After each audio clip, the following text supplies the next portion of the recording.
थोड़ा important topic है, ध्यान दीजिएगा आप लोग। तो कल हम लोगों ने बात किया था, कल की जो टॉपिक थी न्यूक्लियर डेंसिटी वगैरह हमने बात करके किया था, साइज ऑफ न्यूक्लियस बात किया था। आज एक इंपॉर्टेंट टॉपिक है, उसकी तरफ बढ़ते हैं, जिसका नाम है मास डिफेक्ट। वेरी इंपॉर्टेंट, ठीक है। मास डिफेक्ट डेल्टा एम से रिप्रेजेंट किया जाएगा। ये बहुत ज़्यादा इंपॉर्टेंट है, आगे इस पे एक न्यूमेरिकल भी मिलेगा, आगे इसका यूज़ भी है पूरे चैप्टर में, ठीक है। तो थोड़ा ध्यान दीजिएगा, समझ में आ जाएगा, आसान भी है। क्या होता है मास डिफेक्ट, थोड़ा ध्यान से समझते हैं। सपोज करिए ये न्यूक्लियस है, ठीक है। न्यूक्लियस के अंदर क्या क्या होता है? प्रोटॉन होते हैं एंड न्यूट्रॉन। तो न्यूट्रॉन की संख्या कितना होगा, कैसे पता लगेगा? ऐसे पता लगेगा। ये हो गया, ध्यान से देखिएगा, ये होता है Z और ये होता है A। अब हम क्या करेंगे, हमको पता है Z plus N is equal to क्या होता है? A। प्रोटॉन प्लस न्यूट्रॉन का नंबर इक्वल टू होता है मास नंबर। तो अगर नंबर ऑफ न्यूट्रॉन निकालना है तो क्या हो जाएगा, जल्दी बताइए? A माइनस Z, ठीक है। इतने नंबर ऑफ प्रोटॉन्स अवेलेबल हैं और A minus Z number of neutrons available. ये न्यूट्रॉन है और ये प्रोटॉन है।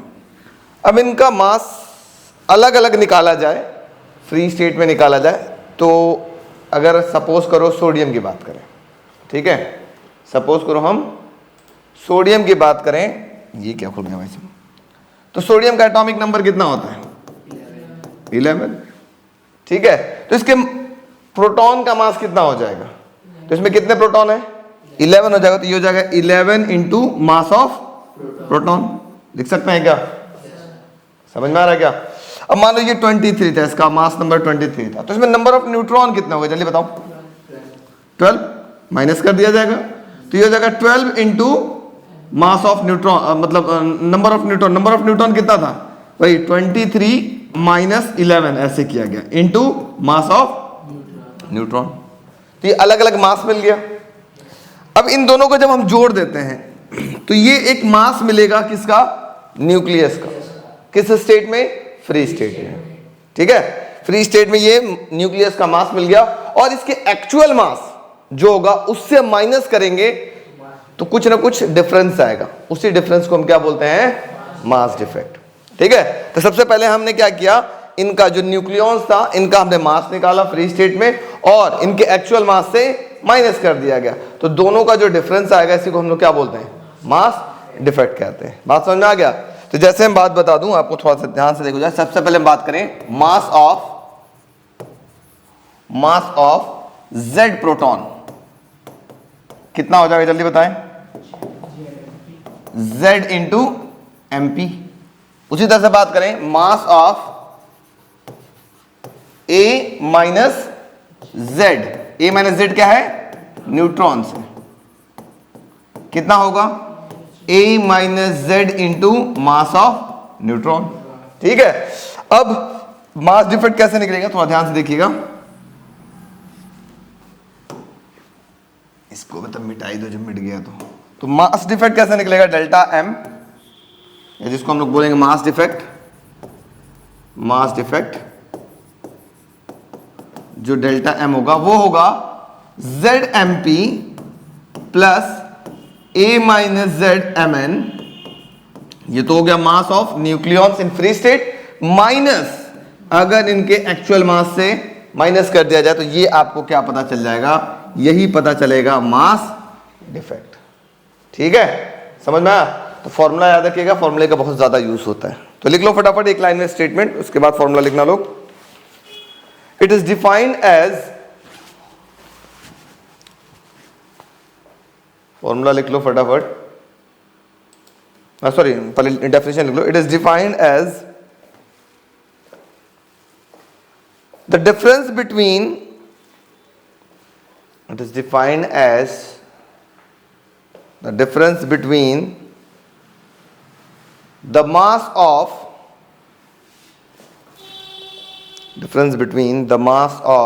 constituent nucleons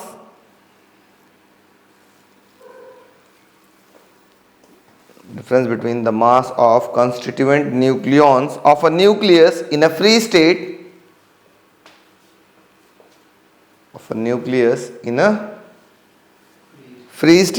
and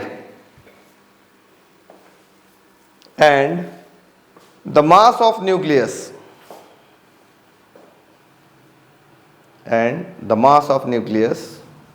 is called mass defect.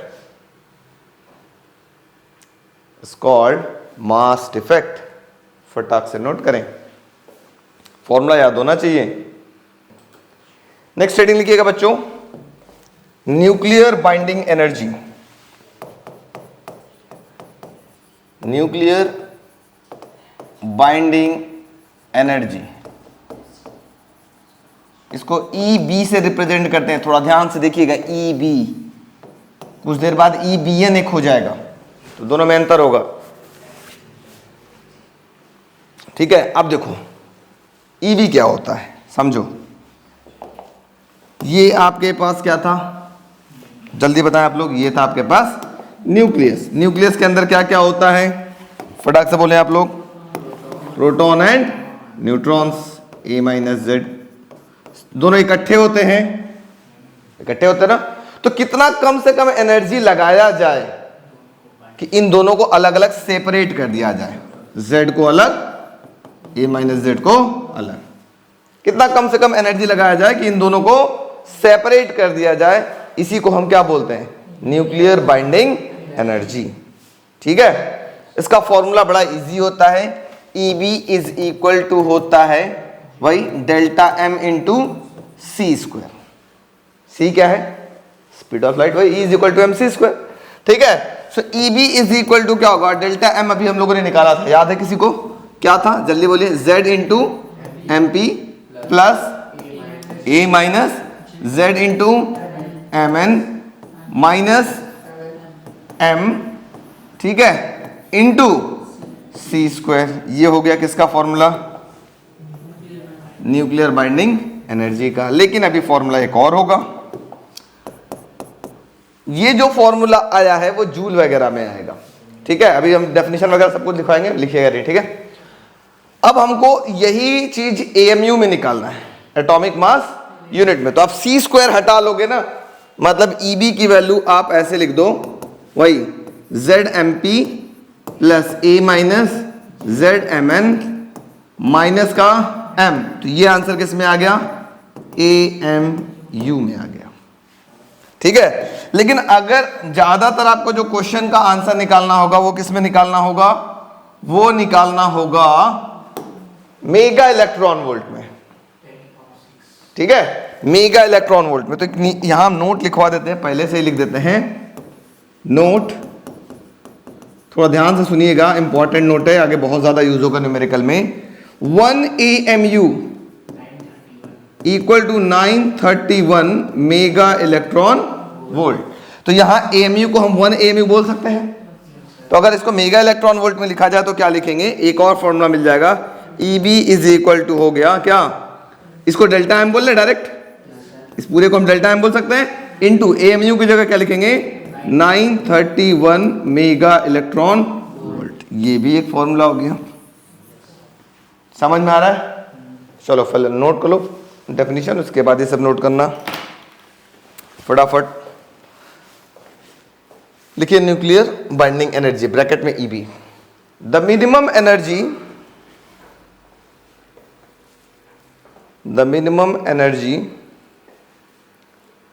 required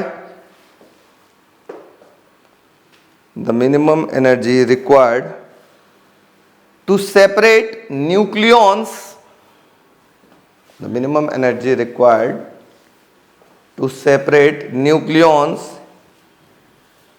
into its constituent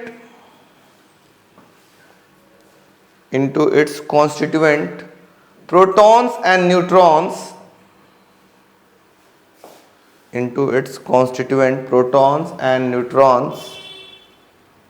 is called nuclear binding energy bracket में EB। Called nuclear binding energy. अब formula लिख लीजिए figure होगा बना करके। क्वेश्चन लिखिए बच्चों, calculate the binding energy, calculate the binding energy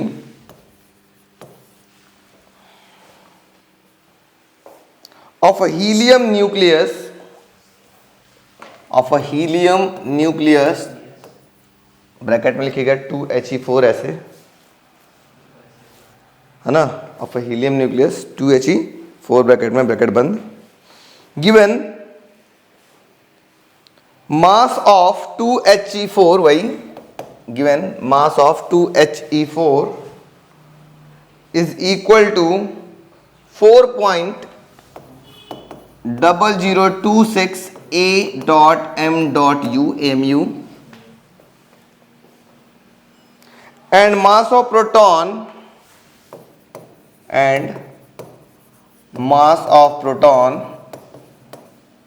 equal to 1.0073 AMU, सब AMU में आंसर दिया हुआ है, एंड मास ऑफ न्यूट्रॉन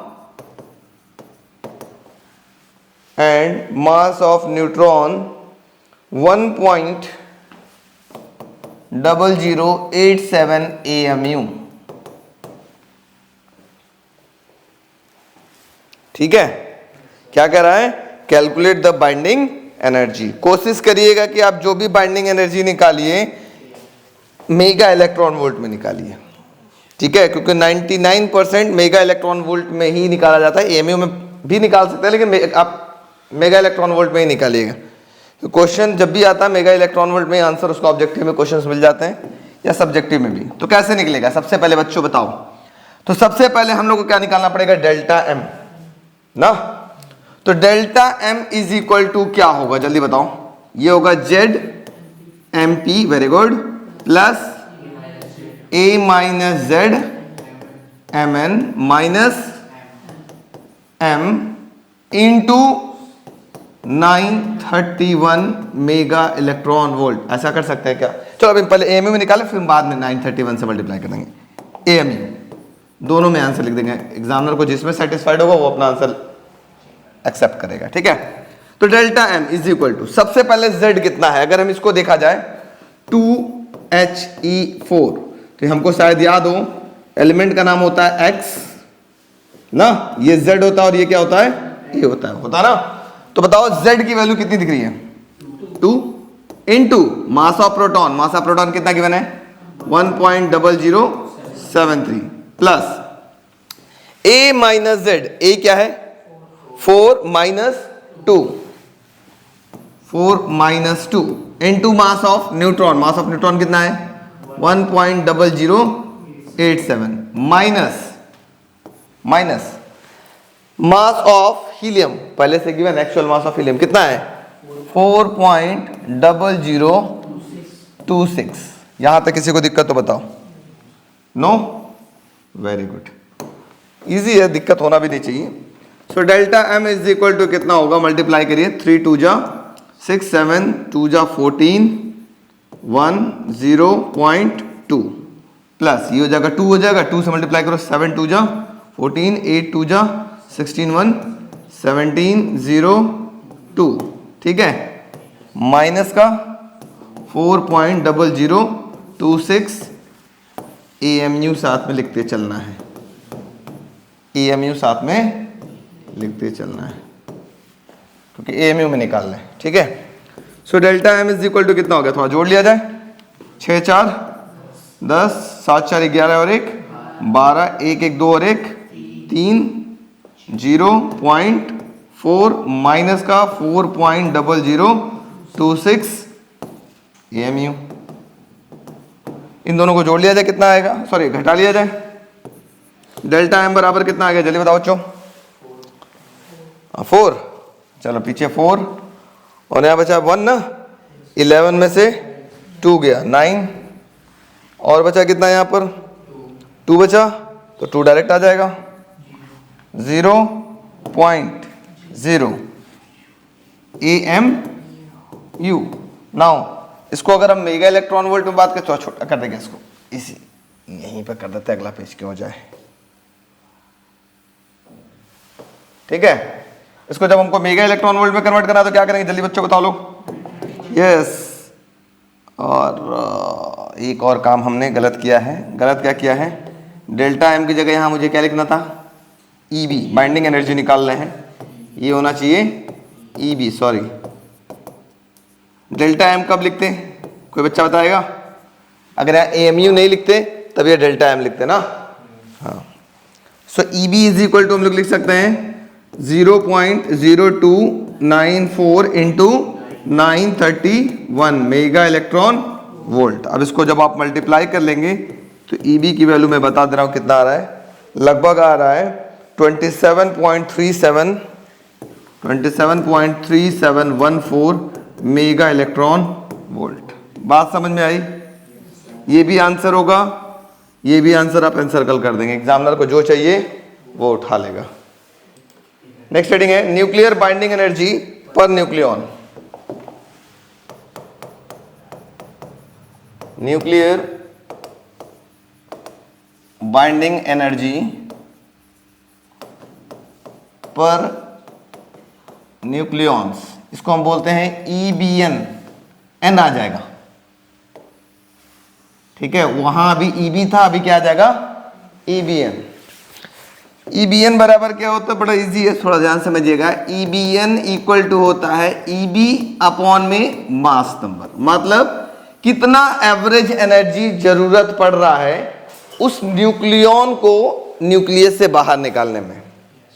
कितनी एवरेज एनर्जी की जरूरत पड़ रही है न्यूक्लियॉन को कहां से, न्यूक्लियस से बाहर निकालने में, इसी को हम लोग क्या बोलते हैं, बाइंडिंग एनर्जी पर न्यूक्लियॉन्स। और साथ में ये भी बताता है कि न्यूक्लियस स्टेबल है कि नहीं। यही इसी चीज के लिए बहुत ज्यादा फेमस है। जिस भी, अगर मानो भी दो हम लोग एटम में एक एग्जांपल किया जाएगा, जिसका बाइंडिंग एनर्जी पर न्यूक्लियॉन ज्यादा होगा वो ज्यादा स्टेबल होगा, सीधी सी बात। और जिसकी बाइंडिंग एनर्जी पर न्यूक्लियॉन कम होगा वो कम स्टेबल होगा। अगर हम दो न्यूक्लियस का बाइंडिंग एनर्जी पर न्यूक्लियॉन निकाले और दोनों में से जिसकी EBN ज्यादा आ गई वो ज्यादा स्टेबल है, जिसकी EBN कम हो गई वो कम स्टेबल होगा। अभी हम लोग थोड़ा सा आगे बात करेंगे। तो ठीक है, तो लिखो बच्चों, लिख लो फटाफट। अच्छा, EB यहां पे इस फॉर्मूले को कुछ ऐसे भी लिख सकते हैं, जल्दी से बताओ। EB को क्या लिख सकते हैं, delta M into 931 mega electron volt upon में A, ये भी तो लिख सकते हैं, हाँ या ना? तो चलो पहले डेफिनेशन लिख लो, उसके बाद इसको लिखना। लिखो, the average energy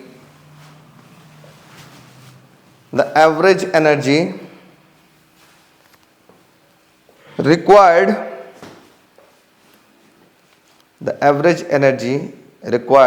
to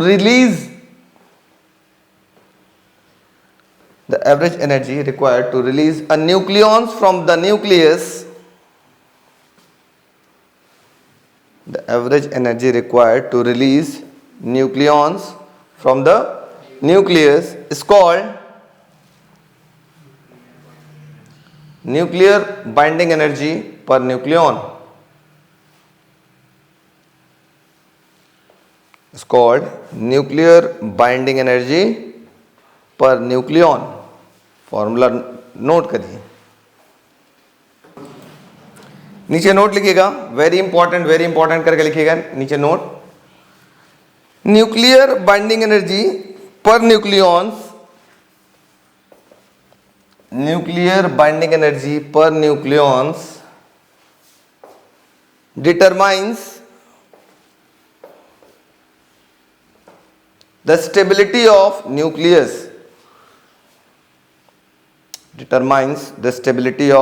nucleus, that is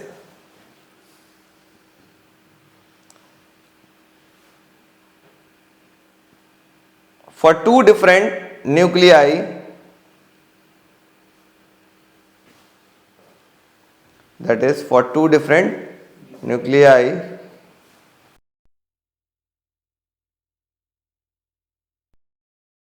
EBN EBN मतलब nuclear binding energy is more,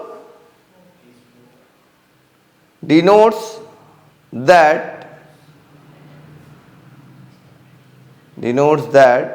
the nuclei is more stable. एक क्वेश्चन लिख लीजिएगा, write down one question. The binding energy of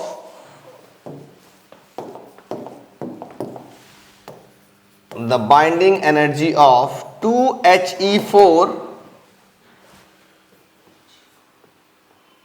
and 3Li7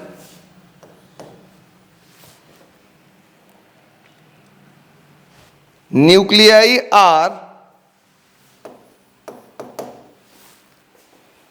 27.37 mega electron volt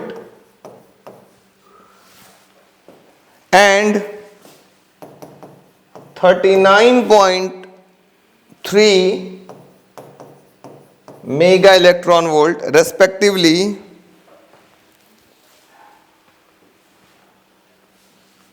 which of the two nuclei is more stable?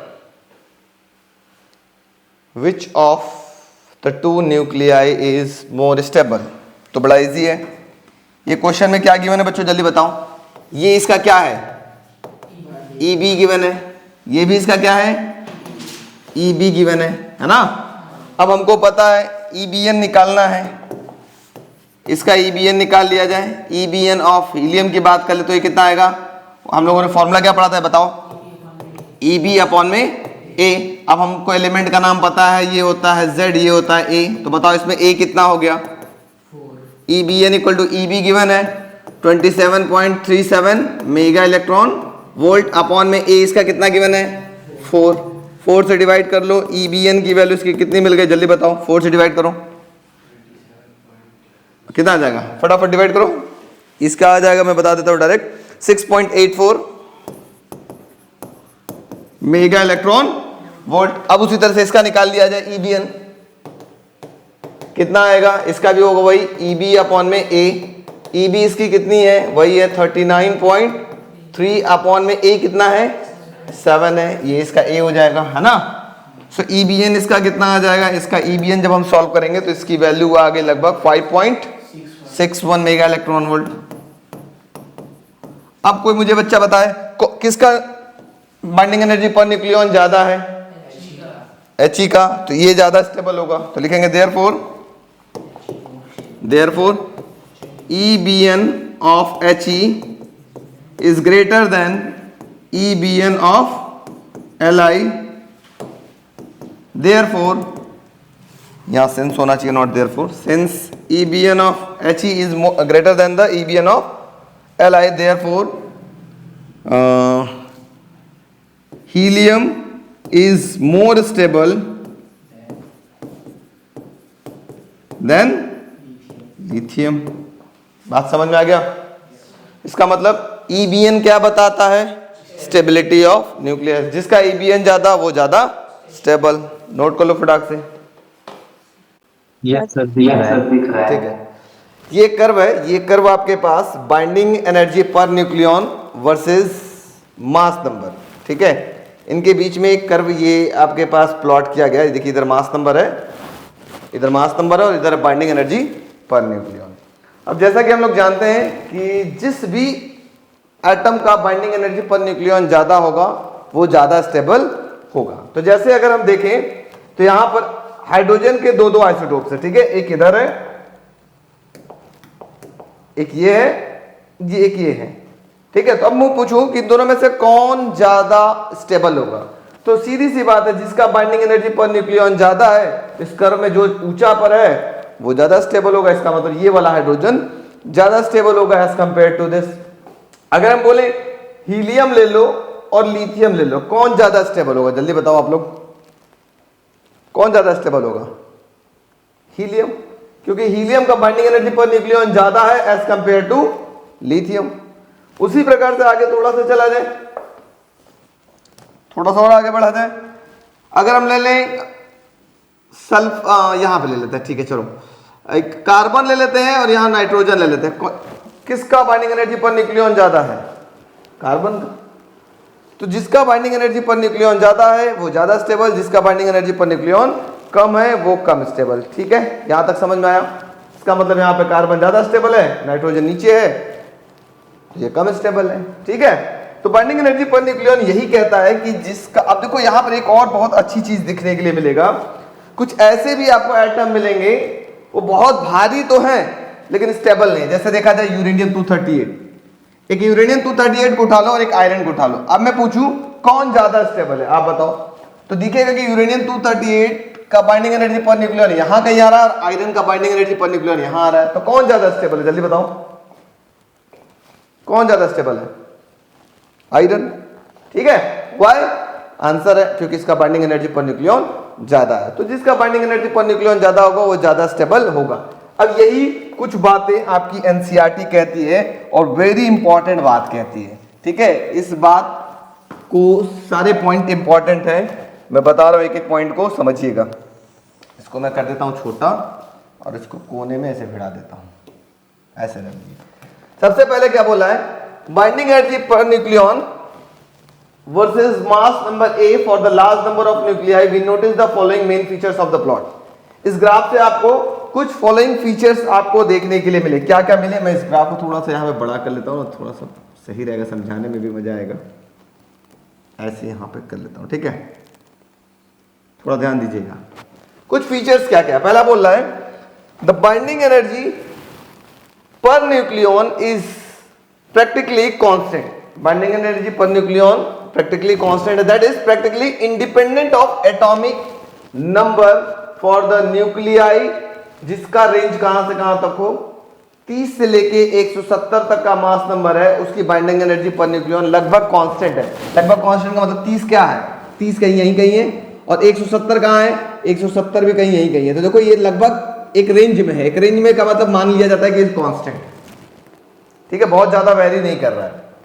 फिर बोल रहा है the curve has maximum of, इस curve का maximum binding energy कितना है? इस कर्व का मैक्सिमम बाइंडिंग एनर्जी है 8.75 मेगा इलेक्ट्रॉन वोल्ट। किसके लिए है? आयरन के लिए। Has a A value 56। 56 किसका है? आयरन। और आयरन का आपके पास बाइंडिंग एनर्जी पर न्यूक्लियन कितना होता है? 8.75 मेगा इलेक्ट्रॉन वोल्ट होता है। ठीक है, उसके बाद किसका आ रहा है? देखो उसके बाद अगर देखा जाए, थोड़ा सा और आगे बढ़ रहा है, थोड़ा सा और आगे बढ़े तो binding has a value of 7.6 mega electron for A equal to 238। 238 किसका? यूरेनियम का। ठीक है, मतलब है तो बहुत हैवी एटम लेकिन स्टेबल कम है। क्यों कम है as compared to iron? Because इसका बाइंडिंग एनर्जी पर न्यूक्लियन कम है, इसी वजह से वो थोड़ा कम स्टेबल है। ठीक है, याद रखिएगा ये पॉइंट एनसीईआरटी में, आप लोग को एनसीईआरटी में ये ग्राफ भी बनाना होगा, ये पॉइंट को सीधा सीधा लिख लेना होगा, याद कर लेना होगा, यहीं पे लिख लो एनसीईआरटी, इतना बड़ा लिखने की जरूरत नहीं है, बस समझ लो क्या बोल रहा है। फिर बोल रहा है EBN is lower for both lighter nuclei. अब जिसका लोअर मतलब बाइंडिंग एनर्जी पर न्यूक्लियन कम होगा, किसका होगा? जिसका मास नंबर 30 से कम होगा। अब इसका मतलब अगर बोले जैसे मान लो मास नंबर ये सल्फर का ले लो 32 है, अब इससे जो भी कम होगा उसकी बाइंडिंग एनर्जी इसके कंपैरिजन में क्या होगी? कम होगी। इसका मतलब वो स्टेबल भी क्या होगा? कम होगा। ठीक है, जैसे हम बोल रहे हैं आप उठा लो 6 उठा लो, 4 उठा लो, 12 उठा लो, 16 उठा लो, ये सबका मास नंबर क्या है? 30 से कम है। 30 से कम है इसका मतलब वो कम स्टेबल है।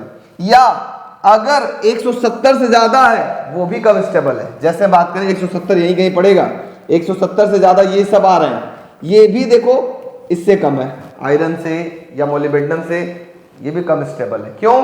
क्योंकि इनकी भी बाइंडिंग एनर्जी पर न्यूक्लियन कम आ रही है एज कंपेयर टू ऊपर वाला आयरन या मोलिब्डेनम। समझ में आ रहा है कि नहीं आ रहा है? जल्दी बताओ हाँ या ना, तब हम आगे बढ़ेंगे।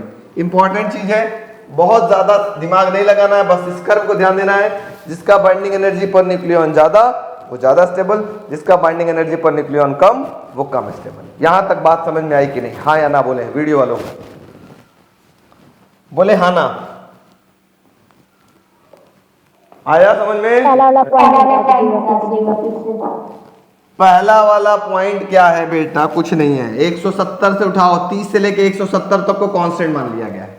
कांस्टेंट का मतलब लगभग एक दूसरे के आस ही पास है, बाइंडिंग एनर्जी बहुत ज्यादा वैरी नहीं कर रहा है, ठीक है। लेकिन जब 170 से आगे बढ़ोगे या 30 से कम आओगे तो इनकी बाइंडिंग एनर्जी पर न्यूक्लियन क्या है? कम है as compared to this range. इस रेंज की अपेक्षा इनकी बाइंडिंग एनर्जी पर न्यूक्लियन या इनकी बाइंडिंग एनर्जी पर न्यूक्लियन कम होगी। इसका मतलब ये कम स्टेबल होंगे एज कंपेयर टू ये वाले एलिमेंट। समझ में आ गया? Yes sir. हाँ या ना? सब लोग बोले आया? Yes sir. बोलो भाई। Very good. अब देखो, अब यहाँ कुछ छोटे छोटे पॉइंट्स है, उस पॉइंट्स को आपको याद रखना है। अच्छा, इसमें पॉइंट्स में हमको क्या है, सबसे इंपॉर्टेंट चीज है the force. We can draw the sum conclusion from these two observation. ये दो ऑब्जर्वेशन से कुछ कंक्लूजन बनाया गया। क्या कंक्लूजन बनाया गया? The force is attractive and sufficiently strong to produce binding energy of few mega electron volt per nucleon. अभी थोड़ी देर बाद हम एक बात करेंगे न्यूक्लियर फोर्स। न्यूक्लियर फोर्स क्या कहता है कि न्यूक्लियस के अंदर जो न्यूट्रॉन और प्रोटॉन होते हैं उसको कितना टाइटली बाउंड करके रख दे कि हटके ना, इधर उधर भागे ना, मतलब टाइटली बाउंड करके रखे, उसको बोलते हैं न्यूक्लियर फोर्स। अभी थोड़ी देर बाद आएगा। तो वही बोल रहा है, सिंपल सी बात है, जो ज्यादा स्टेबल होगा उसको ज्यादा बाउंड करके रखा होगा, उसके इलेक्ट्रॉन प्रोटॉन और न्यूट्रॉन को इधर उधर छटकने नहीं दिया जाएगा। सीधी सी बात। स्टेबिलिटी का मतलब क्या होता है? एकदम फिक्स है भाई। अब यहाँ के प्रोटॉन यहीं पर रहेंगे, हिलना नहीं है उनको, ठीक है। जैसे सुना होगा आपने हीलियम इनर्ट नोबल गैस क्यों बोला जाता है? क्यों बोला जाता है? क्योंकि इसके अंदर जो प्रोटॉन है या न्यूट्रॉन है वो स्टेबल हो गया, एकदम फिक्स्ड हो गया, उनको हिलना डुलना नहीं है इधर उधर, पैसा लालच देख करके इधर उधर बहकेंगे नहीं, है ना। लेकिन वही हाइड्रोजन है ना, या कोई और है, वो पैसा देख करके इधर उधर बहक जाएगा बेचारे। तो इनके इलेक्ट्रॉन लूज करता है तो नेगेटिव चार्ज आता है, ऐसा आपने पढ़ा होगा। कोई इलेक्ट्रॉन गेन करता है तो नेगेटिव चार्ज आता है और कोई इलेक्ट्रॉन लूज करता है तो पॉजिटिव चार्ज आता है, ऐसा कुछ होता है आपके पास, ठीक है। लेकिन जो स्टेबल होता है उन बेचारे शांति से पड़े होते हैं, ठीक है। उनकी न्यूक्लियर फोर्स बहुत स्ट्रांग होती है उनके अंदर। मेन पॉइंट हमारे पास यहाँ है, जो फ्यूजन फ्यूजन की बात की गई होगी वो एग्जाम में आता है। हाँ, ये आपके पास वेरी इंपॉर्टेंट पॉइंट है। इस पॉइंट पे क्वेश्चन बोर्ड एग्जाम में बहुत बार आया हुआ है, ठीक है। थोड़ा ध्यान से देखिएगा, point number 3 and point number 4, यही ज्यादा इंपॉर्टेंट है, यही क्वेश्चन में आता है आपके पास। क्या बोलेगा? बोल रहा है वेरी हैवी न्यूक्लियस से A इक्वल टू 240 का यही आएगा यूरेनियम के बाद ही, ठीक है। Has the lower binding energy per nucleon, इसका बाइंडिंग एनर्जी पर न्यूक्लियन कम है as compared to the nucleus of A20 का यहीं पे आ रहा होगा। देखो, इसके अपेक्षा कौन है भाई साहब, इनके अपेक्षा इनकी बाइंडिंग एनर्जी पर न्यूक्लियन ज्यादा है और ये कम है। इसका मतलब कौन ज्यादा स्टेबल होगा? जल्दी बताओ, ऊपर वाला स्टेबल ज्यादा होगा कि नीचे वाला? जल्दी बताओ वीडियो वाला। ऊपर वाला ज्यादा स्टेबल होगा क्योंकि उसका बाइंडिंग एनर्जी पर न्यूक्लियन ज्यादा है। तो वही बोल रहा है, कहाँ गया A20 10 द न्यूक्लियस 240 ब्रेक्स, इसका मतलब ये कम स्टेबल है तो आसानी से टूट जाएगा। तो देखो ये टूट जा रहा है, ब्रेक्स इनटू 2 A20 न्यूक्लियाई, ये 2 A20 न्यूक्लियाई में टूट गया। Nucleons get more tightly bound. अब जो टूट गया वो, जैसे ये आपके पास 240 था, ये टूट गया किसमें? 120 में और 120 में। अब ये दोनों टाइटली बाउंड इसके होंगे अब न्यूक्लियस, ठीक है। क्या बोला है? The nucleon get more tightly bound, this implies that energy would be release in this process. इस केस में एनर्जी रिलीज होगा, इसको हम लोग थोड़ी देर बाद पढ़ेंगे, जिसको हम बोलते हैं न्यूक्लियर फ्यूजन रिएक्शन। ये क्या बोला है? It is very important implications of energy production through fusion reaction। अभी हम इसको आगे थोड़ी देर बाद पढ़ेंगे। न्यूक्लियर फ्यूजन रिएक्शन में होता है एक हैवी न्यूक्लियस दो लाइटर न्यूक्लियाई में टूटते हैं, और ये दोनों न्यूक्लियाई कैसे होते हैं? स्टेबल हो चुके होते हैं। ये कैसा होता है? अनस्टेबल होता है। इट मींस ये अनस्टेबल न्यूक्लियाई दो लाइटर न्यूक्लियाई में टूटा, और साथ में टूटने के साथ साथ क्या निकलेगा? बहुत large amount of energy release होती है, ठीक है। यही बता रहा है, ये एक इंपॉर्टेंट पॉइंट है, बोर्ड एग्जाम में पूछा गया है। न्यूक्लियर फ्यूजन में क्या होता है? न्यूक्लियर फ्यूजन में एक, अभी हम लोग पढ़ेंगे, थोड़ी देर बाद पढ़ेंगे, जस्ट इसके बाद का ही टॉपिक है। न्यूक्लियर फ्यूजन में क्या होता है? एक अनस्टेबल न्यूक्लियस होता है अब अनस्टेबल कैसे है बताओ, अनस्टेबल कैसे है? क्योंकि उसका बाइंडिंग एनर्जी पर न्यूक्लियन कम है, इसी वजह से वो अनस्टेबल है या लेस स्टेबल है जिसको बोला जाए। अब अनस्टेबल न्यूक्लियस जैसे ही ब्रेक हुआ तो दो स्टेबल न्यूक्लियस। अब बताओ, देखो बच्चों, मैं आपसे एक बात क्वेश्चन पूछता हूं, ये 240 था, ठीक है, था 240, टूटा किसमें? 120 और 120 में टूटा। अब बताओ 240 यहां कहीं होगा और 120 यहां कहीं होगा, तो कौन ज्यादा स्टेबल है, ये या इसके जो दोनों प्रोडक्ट है वो? आप बताओ लोग जल्दी से, इस कर्व के आधार पे कौन ज्यादा स्टेबल है? दोनों प्रोडक्ट। प्रोडक्ट। क्यों?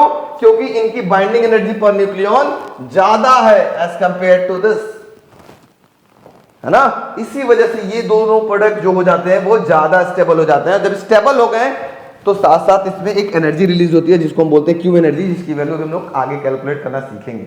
इसको बोला जाता है न्यूक्लियर फिजन रिएक्शन। फिजन समझ में आया क्या हुआ इसमें? बोलो बच्चों, हाँ या ना?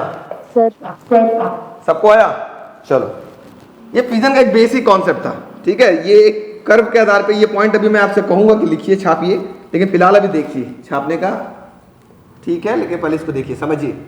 फिजन हो गया। अब इसी के बड़े भाई के बारे में पढ़ते हैं, फ्यूजन के बारे में। पॉइंट नंबर 4, ये दोनों पॉइंट ही वेरी इंपॉर्टेंट, एनसीईआरटी का बहुत बार रिपीट है, अभी हम लोग सैंपल पेपर लगाएंगे, देखिएगा बहुत बार मिलेगा ये। क्या बोल रहा है? अब इसको बोलते हैं फ्यूजन। फ्यूजन में क्या होगा? दो लाइटर न्यूक्लियाई रहेंगे, जुड़ जाएंगे, फ्यूज होकर के एक हैवी न्यूक्लियाई बनाएगा, उसको हम बोलते हैं न्यूक्लियर फ्यूजन। क्या होगा उसमें पढ़ते हैं। Consider two very light nuclei जिसका मास नंबर 10 से कम हो। मान लेते हैं 2 हाइड्रोजन ही उठा लो, ठीक है, 2 हाइड्रोजन ही उठा लो, ठीक है। Join to form a heavier nucleus, ठीक है, मैं ऐसे उठा लेता हूं 1H1 या 1H2 प्लस 1H2, दोनों को पकड़ लिया और इसको हमने ज्वाइन किया, मिला 2He4, मान लो 2He4, let us suppose that, ठीक। अब मुझे बच्चा बताओ इन दोनों में से, अब इसको देखो, इन दोनों को देखो, कौन ज्यादा स्टेबल है? पहले ये बताओ आप लोग, स्टेबल कौन ज्यादा है, हाइड्रोजन या हीलियम? बताओ बताओ बताओ बताओ। इस केस में भी हीलियम का बाइंडिंग एनर्जी पर न्यूक्लियन ज्यादा है एज कंपेयर टू हाइड्रोजन, तो कौन ज्यादा स्टेबल हुआ? आंसर क्या होगा? फिर से वही, फिर से यही है कि नहीं? फिर से हमारे पास जो प्रोडक्ट है वो ज्यादा स्टेबल हुआ एज कंपेयर टू रिएक्टेड, सीधी सी बात। और इसमें भी बहुत ज्यादा एनर्जी निकला, इसको ही हम बोलते हैं न्यूक्लियर फ्यूजन रिएक्शन। वो बात यही कहेगा, ध्यान से सुनिए क्या बोल रहा है। कंसीडर 2 लाइटर न्यूक्लियाई जिसका मास नंबर 10 से कम हो, joining to form a heavier nucleus, एक हैवी न्यूक्लियस बना रहा ज्वाइन करने के बाद। The binding energy per nucleon of the fused heavy nuclei is more than that of binding energy per nucleon of lighter nuclei. इन दोनों lighter nuclei की अपेक्षा इसकी बाइंडिंग एनर्जी पर न्यूक्लियन ज्यादा है। इसका मतलब ये ज्यादा स्टेबल होगा, ये ज्यादा स्टेबल होगा, ये कम स्टेबल होगा, ठीक है। वही बोल रहा है, बोला ना, देखो, the binding energy per nucleon of a fused heavier nuclei, fuse का मतलब जो जुड़ चुका है, हैवियर न्यूक्लियाई इज मोर, ये ज्यादा स्टेबल है, ठीक है, more than the binding energy per nucleon of lighter nuclei. Lighter nuclei का बाइंडिंग एनर्जी पर न्यूक्लियन क्या है? बहुत कम है एज कंपेयर टू हीलियम, ठीक है।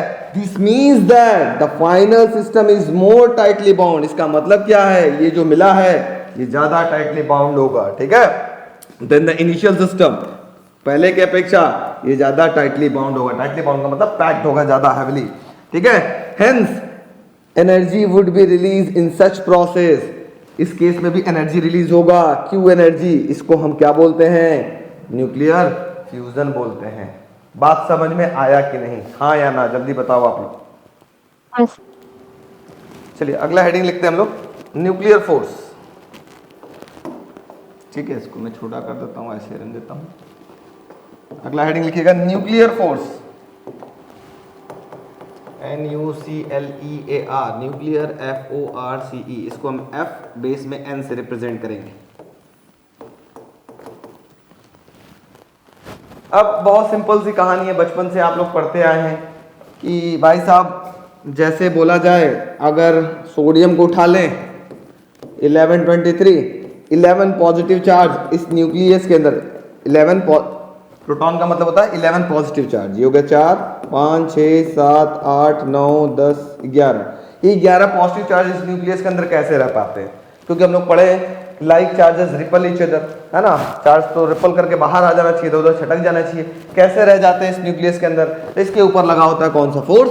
न्यूक्लियर फोर्स लगा होता है। जो न्यूक्लियर फोर्स क्या करता है, इस प्रोटॉन को और इसके अंदर जो न्यूट्रॉन्स है उसको टाइटली बाउंड करके रखता है, जिसको आगे इधर उधर छटकने नहीं देता है। इसी को हम क्या बोलते हैं? न्यूक्लियर फोर्स कहते हैं। ठीक है, तो लिख लो, बहुत स्ट्रांग फोर्स होता है, बहुत ज्यादा स्ट्रांग। अभी तक तो हम लोगों ने पढ़ा था इलेक्ट्रोस्टैटिक फोर्स स्ट्रांग होता है, ये इलेक्ट्रोस्टैटिक का 100 गुना ज्यादा स्ट्रांग होता है nuclear force.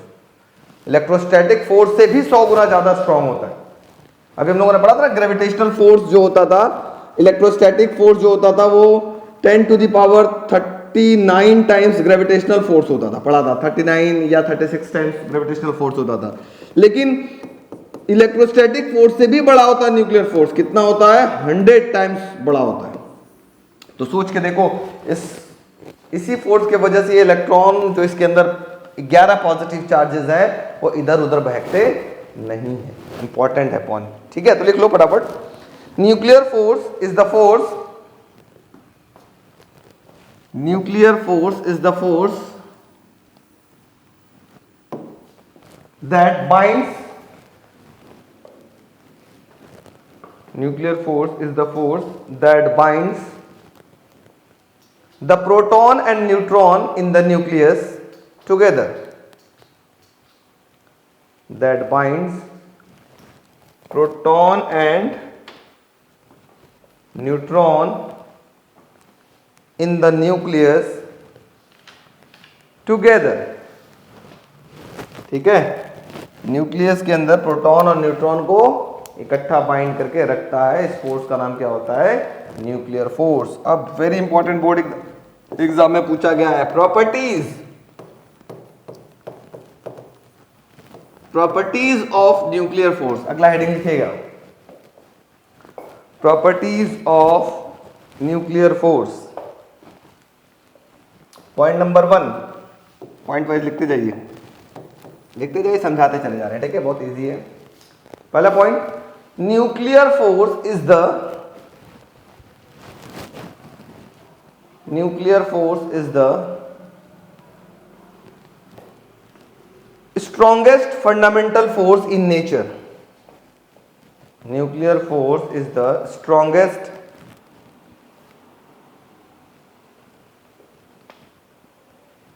fundamental force in nature, that is nuclear force is 100 times, that is nuclear force is 100 times stronger than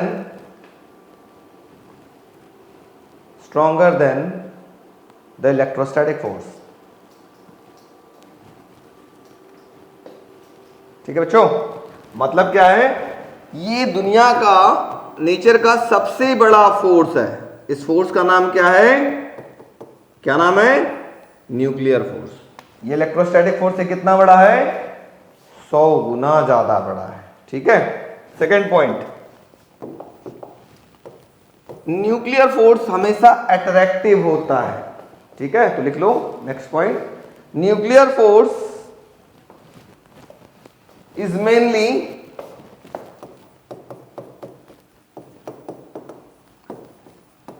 attractive force।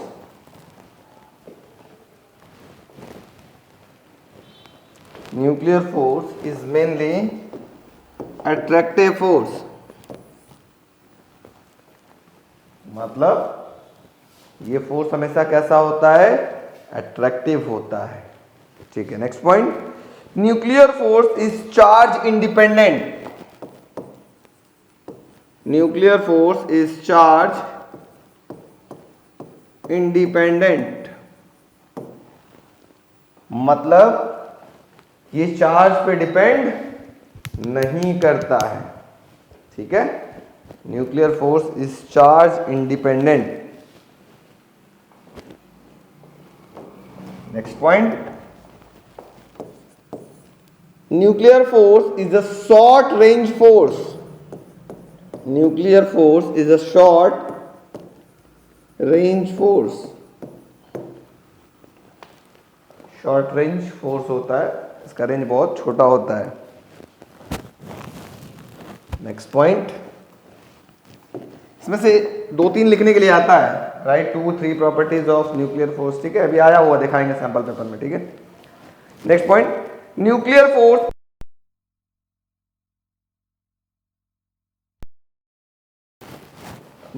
Force is a saturated force.